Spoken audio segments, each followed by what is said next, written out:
제1장 선사시대에서 특히 이 구석기 시대의 미술과 마술과 자연주의라는 단어를 좀 공부해보도록 하겠습니다. 그래서 우선은 수업에 들어가기 전에 문학과 예술의 사회사에 대해서 좀 더 알아보자고 하면 이거는 제 아놀드 하우저라고 하는 유명한 사회학자이자 미술 이론가가 쓴 책인데 이거는 미술사와 문학을 어떤 이학적인 개념에서 본 게 아니라 사회적 맥락에서 분석한 책으로 단순히 어떤 미술의 어떤 아름다움이나 어떤 구도나 이런 게서 보지 않고 그것이 생산된 역사적, 경제적, 사회적 조건을 연관지어서 해석하는 방식으로 책을 조수를 해가고 있습니다. 그럴 수 있었던 것은 이제 하우저가 마르크스주의적 관점을 바탕으로 이 책을 조수를 하고 있는데 그래서 그 시대의 지배적인 사회 구조가 어떻게 예술과 문학과 연결이 되고 그런 의미에서 이 예술을 어떻게 보냐면 어떤 하나의 독자적으로 만들어진 게 아니라 그 어떤 사회적 조건, 어떤 문화적 조건이 어떤 반영물로서 동시에 또 그 미술이 사회에 영향을 끼치는 이런 상호 자극적인 성격을 가진다고 이제 주장을 하고 있어요. 그래서 이 1권은 총 4장의 전수를 해서 선사시대부터 중세의 이야기를 다루고 있어서 우리는 이 중에서 선사시대까지는 선생님의 수업과 그 다음에 매 수업 시간마다 질문 3개를 만들어 올 거고 그 이후부터는 발표를 한 명씩 정해줘서 미리 준비해야 하는 역사 사전 지식이나 아니면 뭐 예술사적 지식을 미리 발표를 내주면 그거를 발표를 듣고 다시 선생님 수업을 듣는 방향으로 수업을 진행할 생각입니다. 그리고 여기서 보면 이게 제목이 문학과 예술의 사회사잖아요. 그러다 보니까 문학을 다루는 부분들이 있는데 이번 수업에서는 문학보다는 예술에 좀 더 초점을 맞춰서 문학은 좀 더 넘어가는 약간 읽는 식으로만 넘어가고 예술은 추가 자료를 좀 더 가지고 와서 공부를 해볼 생각입니다. 자, 그럼 첫 번째 여기 19페이지를 좀 가보겠습니다. 19페이지 보면 이제 구석기 시대의 마술과 자연주의 이거를 우리는 잘 봐야 되는데 미술이 아니고 마술과 자연주의예요. 그래서 이 사람이 맨 처음에는 어떤 식으로 말을 시작을 하냐면 역사를 살펴보는 데 있어서 예술 활동의 최초의 형태를 이 자연주의로 볼 것이냐 표현주의로 볼 것이냐에 대한 논의가 많았다고 설명을 하고 있습니다. 그러면서 어떻게 하냐면 이 자연주의를 좀 더 쉽게 보자면 사물을 있는 그대로 파악하여 재현한 작품을 자연주의라고 하고 표현주의는 삶을 양식화하고 이상화하는 엄격한 형식의 작품의 형태를 말하는데 많은 학자들이 이 자연주의를 최초로 볼 것이냐 최초의 그림 형태로 볼 것이냐 아니면 어떤 양식화적, 도식화적이고 사람 같다기보다는 어떤 만화적인 캐릭터 쫄라맨 같은 이런 거를 표현주의 같은 거를 첫 번째로 볼 것이냐라고 하는데 결국은 이게 논리가 없어진 건 자연주의가 구석기 시대 때 자연주의 양식이 먼저 나왔고 신석기 시대 그림이 표현주의에 나왔기 때문에 이 작가는 이 하우저는 이 첫 번째 여기서 보면 그 다음 20페이지 보면 어떤 견해의 차이가 어찌 되었든 실제 인물들을 살펴보면 자연주의적 예술 양식이 먼저 나왔음이 분명히 드러나고 있다라고 설명을 하고 있어요. 그러면 이 사람이 굳이 왜 미술을 선사시대부터 좀 이렇게 깊게 좀 들어봤을까라고 생각을 했었을 때 구석기 시대 사람들은 물론 이건 자료 화면이지만 동굴에서 어떤 도구도 하나도 없고 뭐 사진기도 없을 뿐더러 뭐 연필 이런 건 당연히 없었을 거고 그런 상황에서 어떤 그림을 그렸냐 이런 그림을 그려냅니다. 동굴에서 아무것도 배우지 않았던 사람들이 공을 굉장히 사실적으로 분명히 공이 옆에 지나가는 것만 보고도 공을 이렇게까지 그려냈었던 게 이 사람들의 능력이 있었어요. 그래서 이게 처음에 발견이 되었을 때 이 사람들의 많은 예술가들이 이 책에서도 설명을 하고 있지만 의아했던 거는 분명히 문명도 덜 발달을 했고 공부도 안 했을 거고 어떤 자료도 없었을 텐데 어떻게 이렇게 사실적인 거를 만들어냈지? 가 이 사람들의 어떤 관심사가 이제 되었었는데, 이제 이 책에서는 그 관심사 중에 그 흥미로웠던 점을 뭘로 보게 되냐면, 만약에 이게 이 구석 귀신들을 미개하고 어떤 덜 떨어지고 아직 발전이 안 된 사람으로 본다고 하면, 그림이 우리가 예시를 들자고 하면 성인보다는 어린이 그림에 가까워야 된다고 생각을 했다고 이제 예술가들은 처음에 생각을 했어요. 학자들은. 그러니까 학자들은 어떻게 생각한 거냐면, 우린 지금 발전을 한 거고 그 사람들 발전이 안 된 상태인 어떤 본능적인 사람들, 본능의 어떤 치중한 사람들인데, 그럼 그 사람들이 그림을 그렸을 때는 그냥 쫄라맨처럼 어린아이처럼 그림을 그리고 한 게 맞아야 되는데, 실제 그림은 그렇지 않았던 거지. 발견된 그림들이, 정사적으로 계속 더 오래된 그림들이 너무 더 사실적이고, 오히려 이게 어느 정도 사실적이었냐고 하면, 이후에 사진기라는 기술이 나왔을 때, 드디어 화가들이 어떤 그림을 그려낼 수 있었던 그 정도의 기법까지를 이 사람들은 그 전에 사진기도 아무것도 없고 하던 시대에 만들어냈다는 점에서 이 사람들이 이제 점점 주목을 하게 돼요. 구석기 그림에. 그래서 그 기존의 엄격한 기하학적, 형식주의적 양식 연구자들은 이 자연주의적 예술을 어떻게 봤냐면, 본능적이고 발전 가능성이 없고 몰 역사적이라고 봤기 때문에 이 그림이 나오기 전까지는 그렇게 나올 수 없었을 것이다 라고 생각을 했는데, 그 과정에서 더 흥미로웠던 거는, 만약에 이게 본능적이고 발전 가능성 없고 몰 역사적인 그림이었다면 이게 어린아이 그림이나 아니면 그 당시 발견됐던 원시 부족의 미술과 좀 비슷한 느낌을 나와야 되는데, 또 그것도 아닌 게 나왔다고 해서 이제 여기서는 굉장히 그런 점을 흥미롭게 봤다라고 생각을 하면서 이제 주장을 펴고 있어요. 그래서 그 어린아이 그림과 원시 부족의 예술을 이제 그 당시 구석기 시대 미술과 비교를 하는데, 이 작가는 어린아이와 그림과 원시 부족의 그림은 어떤 감각의 소산이 아니라 우지의 소산이라고 설명을 하고 있어요.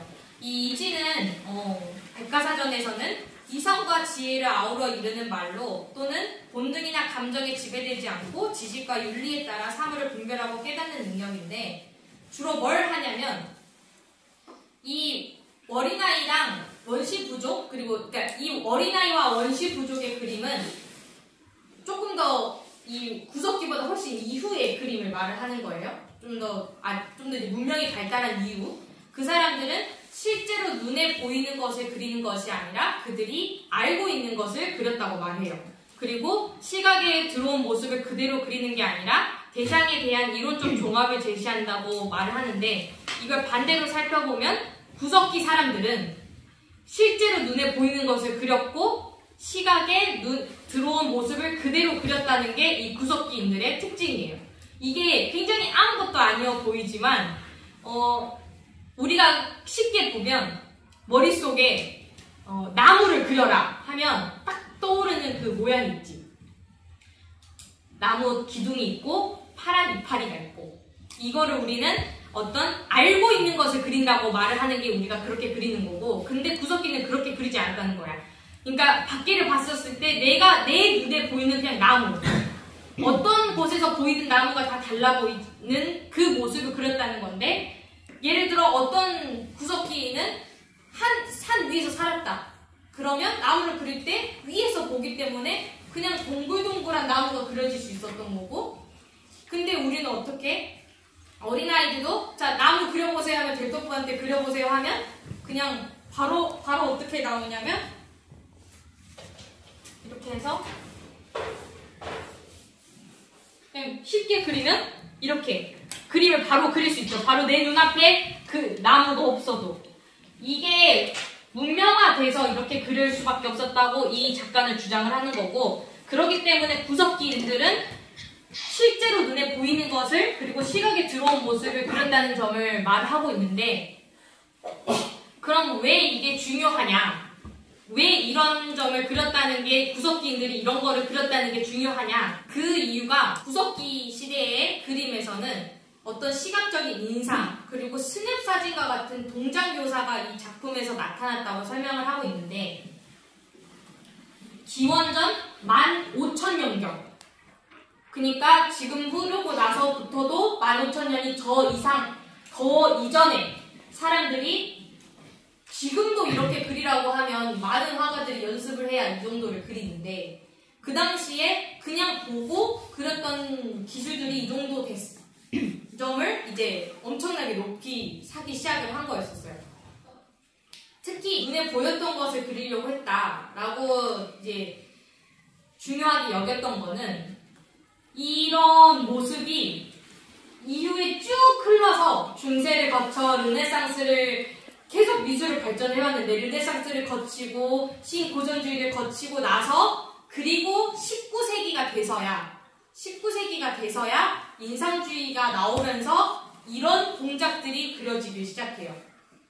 이걸 좀 더 쉽게 보자고 하면 이 전까지 말 그림을 보면 좀 더 쉽게 알려지는데 그 전까지 말 그림은 이런 식으로밖에 그려지지 않았어. 잘 그렸지만 굉장히 사실적이고 잘 그렸지만 움직임이 느껴지지 않아. 어떤 흐름이 보이지도 않고 그냥 잘 서 있는 말이야. 근데 인상주의 때 들어오기 시작하면서 이 말이 뭔가 바로 튀어나가는 것 같고 말 보면 금방이라도 뭔가 기수가 그 위에 타 있는 사람이 뭔가 튀어나갈 것처럼 바로 그렸는데 이게 어떤 식으로 왜 스냅 사진이라는 단어를 쓰냐면 그 전까지는 모델 말이 있고 그거를 작가가 열심히 스케치를 떠와서 그거를 다시 작업실에 와서 그림을 그렸는데 이때 보면 뭔가 그 자리에서 우리가 찰칵 바로 찍으면 말이 이렇게 찍히겠지. 말 뛰고 있는 모습을 찍으면 그거를 인상주의 때는 사진 기술이 발명이 되면서 저렇게 그릴 수 있었다면 그런 기술이 없었을 때 선사시대는 그릴 수 있었다는 점에서 이제 엄청나게 높게 본 거지. 그래서 그 두 개를 비교하면 여기서 보면 똑같은 말이 달리고 있는 건데 여기서 보면 그냥 이렇게 그냥 잘라놔두고 말이 박물관에 있는 말처럼 박물관에 있는 말 같죠? 어때? 이 말하고 뭐가 더 역동적이야? 이쪽 말이 훨씬 역동적이지. 뭔가 보기에 더 말 같은 건 뭐야? 우리가 생각하기에 덜 말 같은 건 이쪽 말이긴 해. 그치? 옆에서 보는 아무나 봤을 때도 이건 말이니까. 근데 이건 어떻게 말 같진 않아 보이지만 그 당시에 뭔가 바로 속도감이 느껴지는 사진들이 이제 나오기 시작을 해요. 그래서 근데 인상주의 출현 이전에는 이런 식으로 사람을 그릴 때도 구름도 뒤에 보면 전혀 그 움직임이 느껴지진 않아. 그냥 굉장히 정적이라고 표현을 하고. 근데 모네 인상주의 때를 보면 어때? 바람이 어떤 방향으로 불고 있는지 알겠지?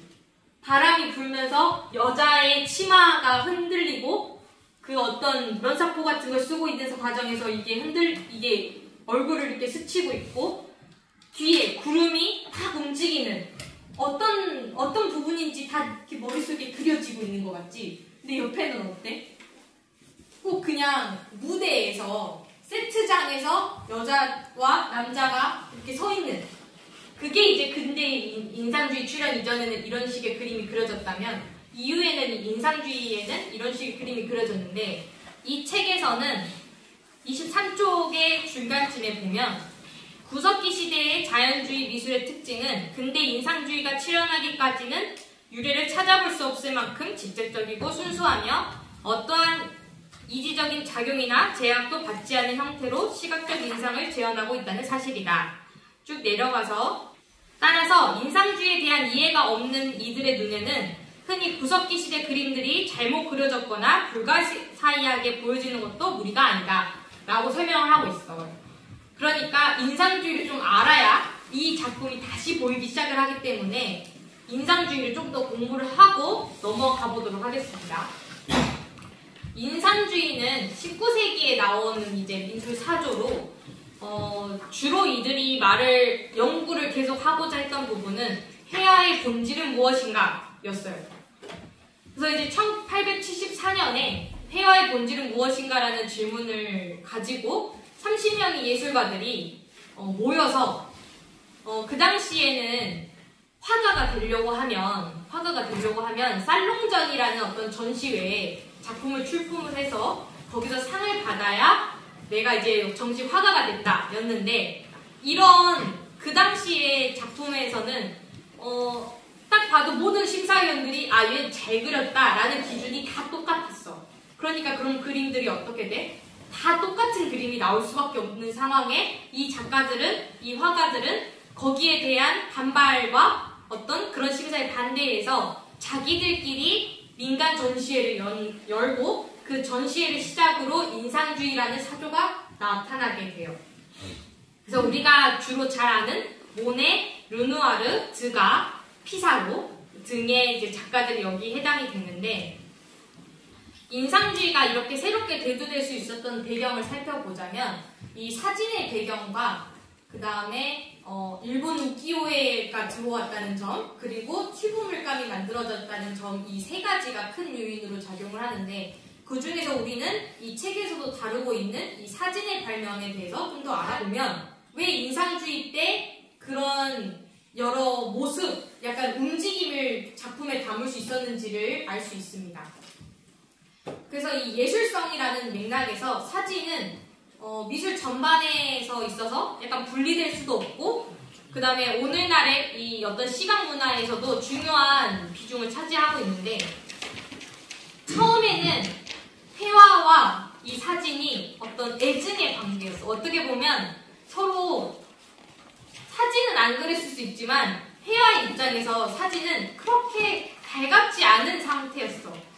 근데 일단은 왜 그런지를 살펴보자고 하면 초창기에 이 최초의 사진술을 발명했다고 말하는 사람은 우리는 루이 다게르라는 어떤 인물을 데려오게 되는데, 이분은 사라지지 않는 이미지를 연구 중에 있어요. 이제 아스팔트 등 여러 화학적 실험으로 사라지지 않는 이미지를 연구하던 중에 헬리오그래피라는 연구를 하고 있던 이 니엡스라는 사람을 알게 돼요. 이 헬리오그래피라는 뜻은 태양을 뜻하는 헬리오스와 그린다라는 그라포스의 합성어로, 이 사람도 어떤 빛을 이용해서 뭐를 인상하는, 그 사진을 인화하는 거를 이제 연구를 하던 중에 이 둘이서 이제 동업을 하고 그 사진 기술을 발명을 하게 되는데, 다게르는 이런 그림을 했다면 니엡스는 이 사진을 이제 처음으로 헬리오그래피로 만들게 되는데, 이 사진이 진짜 사진 역사술에서는 정말 그 역사적으로 의미가 있는 거는 이걸 8시간 동안 빛에 노출을 시켜서 최초로 자연 이미지를 얻은 최초의 사진 그림이에요. 그러니까 그 당시에 아무것도 사진 기술이 없던 상황에서 이 기술로 우리 눈에는 이게 뭘 그렸지라고 보지만, 대략 보면 여기가 지붕이고 여기가 문이고 여기 창문이 이렇게 있고 어떤 그림, 어떤 모습인지는 알겠죠? 그리고 나서 이 둘이서 동업을 해서 만든 게 다게리오타입 음판이에요. 그리고 나서 만들어진 최초의 사진이 이 템플대로라고 하는 1838년경에 찍어진 사진이 이 사진이에요. 그래서 보면 훨씬 더 선명해졌고, 그래서 이걸 봤었을 때 이 사람들은 어떻게 보면 빛으로 그려낸 그림이라고 해서 사진을 보는 게 아니라 빛으로 그려낸 그림이라고 해서, 그렇게 봤었을 때 이 그림은 어때? 내가 손을 쓰지 않아도 그 음판만 잘 놔두면 재현이 어때? 훨씬 재현에 있어서 모든 걸 다 그려낼 수가 있고 사물도 엄청 정교한 이제 그림이 만들어질 수 있었던 거야. 그러다 보니까 이 화가들이 이제 우리는 사진과 관련된 모든 것들을 증오한다. 저 사진기, 저건 악의 기계다 하면서 말을 해. 왜 그렇게밖에 할 수 없냐면 이 화가들은 어렸을 때부터 열심히 원근법도 연습을 하고 선도 열심히 그어가면서 연습을 하고 동그라미도 그리는데 하나 그리려고 하면 여러 번 이렇게 칠하고 이렇게 칠해서 이게 입체감 보이기 위해서 열심히 공부도 하고 막 물감도 이것도 써봤다가 매일 똑같은 사과만 몇 개를 그려가면서 그림을 그리고 했는데, 이런 화가들이 고수해오던 어떤 원근법적인 회화적 전통 가치를 한 번에 무력화시켜버렸거든. 이 사진이. 사진은 그 어떤 노력도 한순간이면 그냥 사실적인 그림을 만들어냈어. 그러니까 이 화가들 입장에서는 그건 악의 기계다 라고 말이 나올 수밖에 없었던 거였지. 근데 그 중에서도 이 다게리오타임, 이 사진을 이해하고 있었던 사람은 어떻게 말했냐? 오늘부터 회화는 죽었다 라는 말을 합니다. 회화의 종말의 선언을 하게 되는데, 우리가 흔히 들리죠. 회화의 종말? 그럼 이 사람은 이제 회화가 좀 죽었나? 이제 회화는 이제 필요가 없다라고 주장한 것일까? 라고 할 수 있지만, 이 사람이 주장하고자 했던 건 이제 뭐냐면, 더 이상 사실적인 그림을 그릴 필요가 없어졌다라는 거를 말을 하고 있는 거였어. 그 전까지 그 작가들은 이런 식으로 주로 초상화, 직업화가들은 초상화 의뢰를 받았는데 굉장히 사실적으로 사람을 그려줬었어 했지. 근데 사진 기술은 그럴 필요가 없었어. 그냥 사람이 앞에 서 있고 내가 사진사가 버튼 누르고 가만히만 서 있으면 이런 사진을 몇 분이면 만들어낼 수 있었거든. 이거 몇 년 걸렸을 것 같아? 이거 같은 경우는 왕실 그림이고 또 이 사람들이 하루 종일 앉아있을 수는 없잖아. 그치? 이건 엄청 시간도 오래 걸리고 돈도 비싸고 화가들도 이거 하나 만들려고 하면 힘들지만 이건 어때? 이제는 너무 쉬워져 버린 게 되어버린 거지. 이후로 이제 그 작가들이 물론 계속해서 이 사진을 싫어하는 작가들도 있었겠지만 그 이후로 이 작가들이 이 사진을 이해를 하고 오히려 이 사진이라는 게 나옴으로써 더 이상 재현을 할 필요 없었던 화가들은 내가 그럼 회화는 뭐지? 라고 고민을 하기 시작을 한 거야. 그럼 내가 그림을 그리는 게 뭐지? 나는 뭘 그려내야 되는 거지? 그러면 진짜 풍경은 뭐지? 라고 고민을 하게 된 거고 사진에 대해서 조금씩 더 예술적으로 고민을 하게 돼요. 사진을 통해서 이 작가들이 영향을 받았던 거는 또 하나는 이 빠른 움직임을 포착할 수 있었다는 점인데 그런 점에서 이 드가도 이런 무용가를 그냥 세워놓고 그리는 게 아니라 무용가가 무용을 하는 그 순간 그 움직임, 그 턴을 돌기 전에의 그 자세 그리고 이 작가가 그 바이올리니스트가 손을 흔들려는 그 순간 그런 것들을 포착하려고 이 사람들이 이제 노력을 하기 시작을 해요. 그 작가들이 사진기가 나온 이후로부터.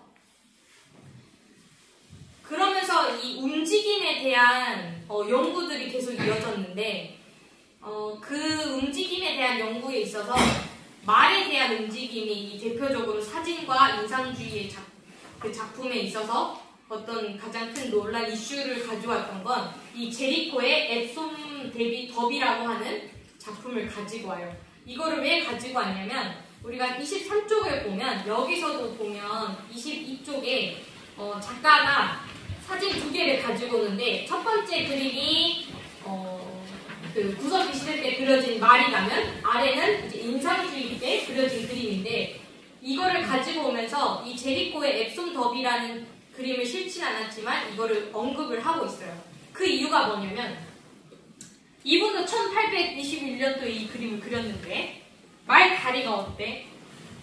둘 다 공중에 어떻게 떠 있어? 네 발이 다 떠 있지. 이 당시에는 말이 엄청 빠르게 달리면 양쪽은 쭉 펴고 이렇게 달렸다고 생각을 한 거야.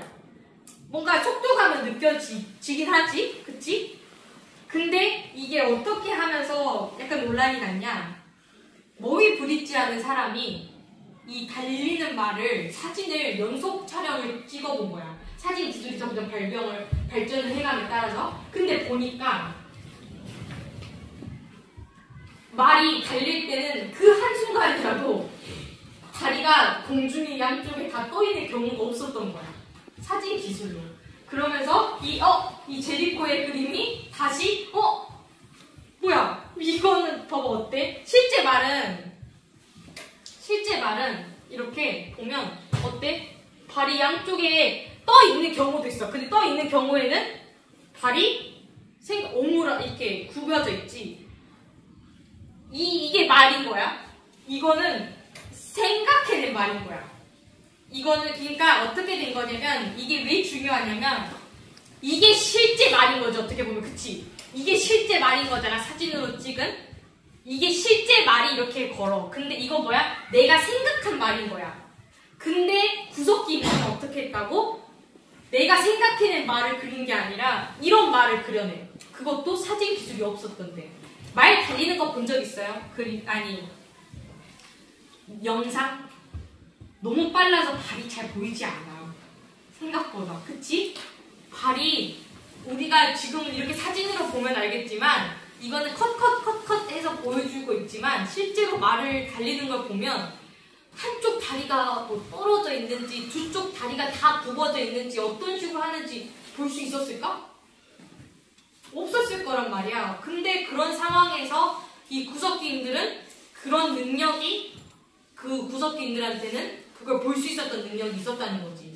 그래서 하우저는 현대인들이 사진기라는 복잡한 기구를 동원해서야 발견했던 요소를 구석기인들은 육안으로 볼 수 있었다는 점을 주목을 하면서 이제 그 이후에 우리가 다음 주에 배울 신석기에서는 이 능력이 신석기 시대에는 이미 상실되었다고 말해요. 또 왜 상실되었는지는 다음 시간에 이제 더 보게 될 거고 이 단계에서 인간은 감각적인 인간의 즉각성 대신 개념의 고정 불변성에 의존하게 되었다고 주장을 하고 있습니다. 이 부분에 대해서는 근데 매우 궁금해지지 않아요? 왜 어쩌다가 신석기 시대 갔을 때는 저 능력이 상실이 돼가지고 오늘날 우리는 이걸 볼 수가 없을까를 이제 이 작가는 어떤 식으로 또 설명을 하고 있는지 한번 책도 읽어보고 다음 주에 이제 한번 다시 이야기를 해봅시다.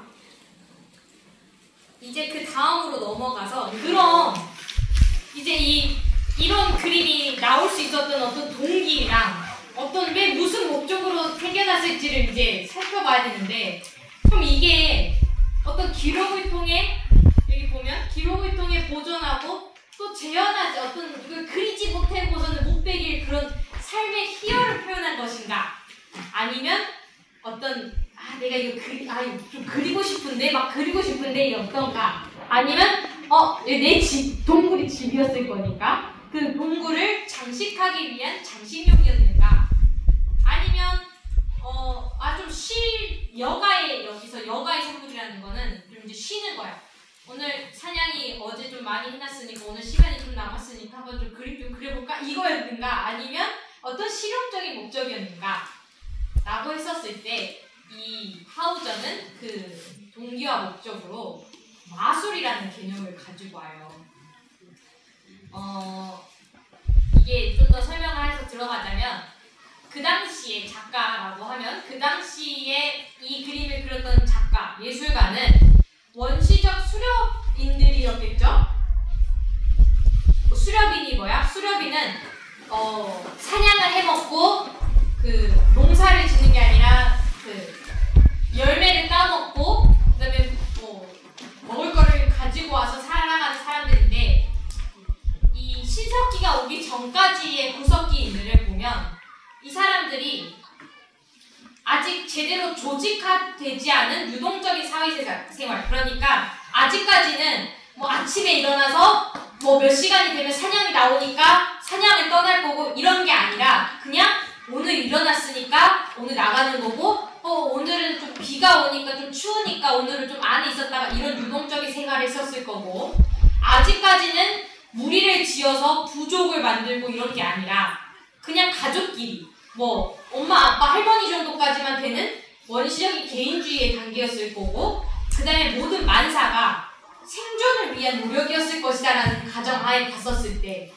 이 작품은 이 그림은 어떤 함정이자 대상의 재현인 동시에 그 그림은 대상의 그 자체이고 소망의 표현이자 소망을 달성한 그 자체라고 여기서 표현을 하고 있는데 이게 어떤 말이냐면 이 그림을 그림으로써 내가 코뿔소를 그림으로써 코뿔소가 나한테 잡힌 거야. 내가 그림을 그림으로써 내가 이 그림을 코뿔소를 그대로 재현한 것도 이유가 있었겠지만 대상 그 자체를 표현한 거기 때문에 나 이 코뿔소 잡고 싶어를 나타내는 걸 수 있었겠지만 동시에 내가 잡은 후에 그림을 그려넣었던 거일 수 있었던 거야. 그런 의미에서 마술을 가지고 오는데 이게 그럼 좀 헷갈리잖아. 마술을 어떻게 생각을 하면 좋냐면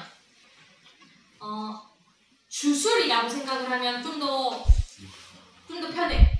주술. 근데 이 하우저가 주술이라는 소서를 쓰지 않고 마술, 매직이라는 단어를 쓴 이유는 주술하면 어때? 너희 주술하면 단어 뭐가 생각나? 막 저주 내리고 막 이렇게 생각하지. 그러니까 그런 종교적인 걸로 나타나기 때문에 이 사람은 일부러 마술이라는 단어를 쓴 거야. 실제로 이 영어권에서 매직이라는 단어는 그냥 신비로운 활동, 신비로운 현상을 말을 하기 때문에 쓰는데 이거를 종교하고 좀 더 비교를 해서 보자면 하우저는 종교는 신성한 힘이나 존재를 숭배하는 걸로 봤어. 그러니까 주로 윤리적이나 철학적 관점을 표현하고 있는데 마술은 현실적이고 실험적이고 직접적이야. 그렇기 때문에 실질적이고 즉각적인 효과를 기대를 해. 내가 바로 벽에 그림을 그림으로써 이게 내게 된 거야.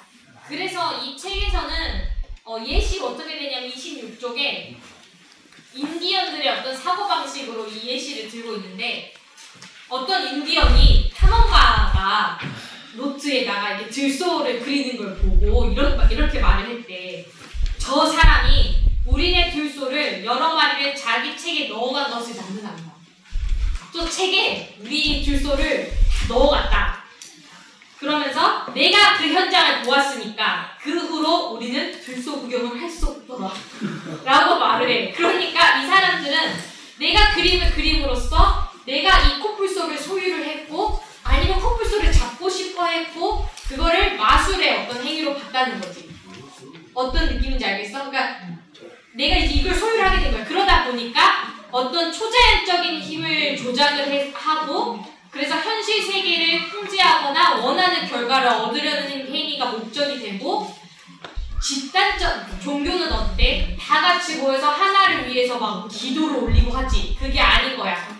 개인적인 이유가 되고 초자연적인 힘을 직접적으로 활용하려는 게 마술의 어떤 특징이라고 보는 게 이제 이해됐습니까? 왜 마술이라고 했었는지? 종교까지는 아직 안 갔다는 거야. 그랬을 때 이게 구석기에 발견된 그림이었는데 이거 그림을 이게 아마 이런 모습이었을 거라고 생각을 하고 그려 넣은 거예요. 이 그림은 28페이지에 그림이 나와 있는데 이 얘네 이름이 트루아프레르라는 동물에서 만들어졌다고 해서 트루아프레르라고 해요. 근데 이게 근데 보기 어때? 어떻게 보여? 다리는 사람 다리지. 몸은 동물 몸 같아. 그치? 머리는 사슴뿔을 가지고 있는데 수염을 달고 있는 사람의 얼굴을 하고 있어. 그래서 이걸 보고 어떤 주술적인 어떤 마술 이거를 얘 이름이 그래서 얘 이름이 트루아프레르 마술사라고 이거를 그 사람이 지어. 이 형상 이름을 얘네 이름을. 그래서 실제 나중에 문학 작품들을 보면 우리 가은이가 그 일본 애니메이션을 좋아하는데 거기서 많이 보고 갔지 않나요? 그 모노 거기에서 보면 그 숲속에 지브리에서 숲속에 어떤 숲의 어떤 수호지 보면 뭔가 사슴뿔인데 얼굴은 사람이고 다 이 그림에서 영감을 받아서 그림을 그렸다고 합니다. 근데 그러면서 이 작가가 이후에 왜 그럼 증거가 있어야 되잖아. 이건 이 사람 이제 학문이기 때문에 이걸 증거를 가지고 오는데 그 증거를 이제 이 27페이지부터 증거를 말하기 시작합니다. 어떻게 이 구석기 시대의 미술이 마술이었는지 실제 이 동굴 그림들이 발견된 위치를 보면 물론 그 그동안 지형은 변했다는 걸 가정하에서도 너무 아니라는 거야. 그러니까 그 위치 자체가, 만들어진 위치 자체가 은폐되어 있고 접근하기도 힘들고 뭐 조명은 당연히 없었을 거고 햇빛이 안 들어오는 상황이었고 심지어 여러 군데 보면 그냥 그릴 데 없어서 안에 들어갔다고 생각할 수 있잖아? 근데 그것도 아니야. 그림을 그릴 수 있었던 공간이 있었음에도 어떠한 지점, 공간에서 그것도 그림도 겹겹이 그려. 그 그림 위에 그림을 그리고 또 그리고. 이걸 보면 겹겹이 그렸다는 말은 그 한 공간이 마술이 이행하기에 좋은 장소였다는 걸 말을 하는 거고, 그 공간이 그게 보면 마술이라고 하면 모든 곳에서 마술이 이루어지면 마술이 아니잖아, 그치? 그러다 보니까 그 특정 공간이 마술이 일어나는 공간이었을 거고, 그러다 보니 저 안에 들어가서 내가 스스로 어떤 주술적인 걸 했었을 거다. 그렇기 때문에 이거는 어떤 장식을 하거나 내가 갑자기 예술의 혼이 막 떠올라서 그림을 그리고 싶어서 그리는 게 아니라 게 이 위치로 이게 증거가 되는데, 그 증거를 총 3개를 말을 하고 있어요. 첫 번째가 짐승이 창이나 화살을 맞는 모습이고, 두 번째가 동물로 변장한 사람들의 모습이 있다는 거, 세 번째가 이 자연주의적 성격을 나타내고 있다는 점인데, 보면 우리가 주로 선사시대 그림을 보면 대표적으로 나온 게 이 그림인데, 보면 여기가 이거 어때? 이거 뭘로 보여? 좀 사람처럼 보이지, 뭔가 얼굴은 좀 새같지만 여기서 보면 이 들소인데 이게 그냥 잘못 그어진 선이 아니라 일부러 그어진 선이야. 어떤 장면인 것 같아? 그 소가 뭐야 이거? 소가 뭔가 창에 찔렸고, 그래서 사람들은 창에 찔려서 이 소 아래에 있는 이게 내장이 나왔다고 표현을 한 거라고 말을 해. 이게 굉장히 사실적이었겠지? 근데 이런 경우에는 그림 속의 짐승을 이렇게 죽임으로써 내가 실물을 죽였다. 그러니까 마치 내가 이렇게 그림으로써 실제로 잡고 나서 그림을 그렸을 수도 있지만, 이걸 그림으로써 들소를 잡을 수 있을 거라는 어떤 마술적인 어떤 이유를 보여주고 있었을 것이다라는 게 증거로 말을 하고 있고, 두 번째가 아까 봤던 이 그림인데 뭔가 굉장히 교수님이 좋아할 것 같은 아주 그런 그림이 나타나고 있는데, 이런 동물로 변장한 사람들의 모습으로 봐서 이 사람들이 이 그림 외에도 변장한 사람들이 그려져 있었고 이들이 춤을 추고 있었대요. 물론 그 그림이 그냥 할 수 있었지만 동작도 매우 다르고 춤을 추고 있었다는 사실이 어떤 주술적인, 어떤 마술적인 행위의 모습을 그려놨을 것이다 라고 추측을 하고 있어요.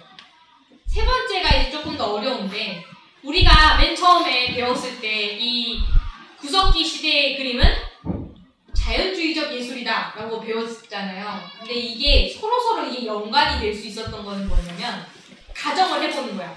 이 미술이 마술을 위한 행위였다면 똑같이 벽에 그 소를 그리는 행위는 어떻게 보면 분신을 만드는 게 목적이잖아.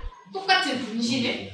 그러면 이 그림은 사냥의 성공을 기원하는 그림이 될 거고, 결국은 이게 분신을 만들어야 되기 때문에 그림을 똑같이 그릴 수밖에 없었던 거예요. 최대한 비슷하게. 이 하우저는 자연주의를 대상을 가능한 실물처럼 정확하게 이제 묘사하는 것을 말하고 있는데, 내가 이 그림을 그림으로써 곰을 잡았다 라고 하고 싶으면 곰처럼 곰을 그대로 그려놔야 되기 때문에, 곰을 내가 여기 지금 이제 그림을 그림으로써 내가 이제부터 곰을 가지고 싶어. 그럼 곰을 이렇게 해주고 이렇게 그리면 안 되겠지. 이러면 마술적 효과가 좀 덜 있겠잖아. 그렇기 때문에 여기에 그려진 게 진짜 곰처럼 보여야 어떻게 돼? 봤었을 때도 진짜 내가 어때? 이걸 내가 그렸어. 내가 뭔가 곰을 뭔가 가지고 있는 것 같은데? 라는 느낌이 들기 때문에 이게 서로서로 연관을 끼쳐서 결국은 자연주의적 자연주의적 예술이 나올 수 있었던 것이 마술이라는 어떤 그런 목적을 가지고 있었고, 그 마술적인 어떤 행위로 인해서 이 구석기인들은 굉장히 그런 사실주의적이고 자연주의적 예술을 할 수 있었다라고 여기서 설명을 하고 있는 게 바로 그 부분이에요. 그래서 오늘 집에 가보면 다시 그 부분을 읽어보면 이제 조금씩 이해를 할 수 있어요. 그게 29페이지에서 30페이지고, 여기서 그러다 보니까 여기서 이제 나타내고 있는데, 실물을 담지 않은 그림이란 단순히 잘못된 정도가 아니라 아무런 의미도 쓸모도 없는 비현실적이었던 것이다 라는 말이 결국은, 그러니까 현실과 닮지 않았던 그림은, 곰처럼 생기지 않은 그림은 마술적 효과가 아무것도 없기 때문에 그냥 의미가 아무것도 없는 그림이 될 뿐이었던 거야. 그걸 그 문장을 말을 하고 있는 거예요. 이렇게 해서 그 구석기의 하우저가 구석기 미술을 설명한 부분이 끝이 났고요. 이제 다음 주에는 그러면 이러한 모습들이 신석기에 와서 갑자기 엄청나게 변화를 맞게 돼요. 이 신석기의 미술을. 근데 그 이유가 이제 농경사회랑 이런 거를 좀 가지고 오는데, 과연 어떠한 문화적, 어떤 사회적 현상들이 신석기에 또 문화를 만들어냈는지는 다음 시간에 이어서 한번 공부를 해보도록 하겠습니다. 그럼 오늘은 여기까지.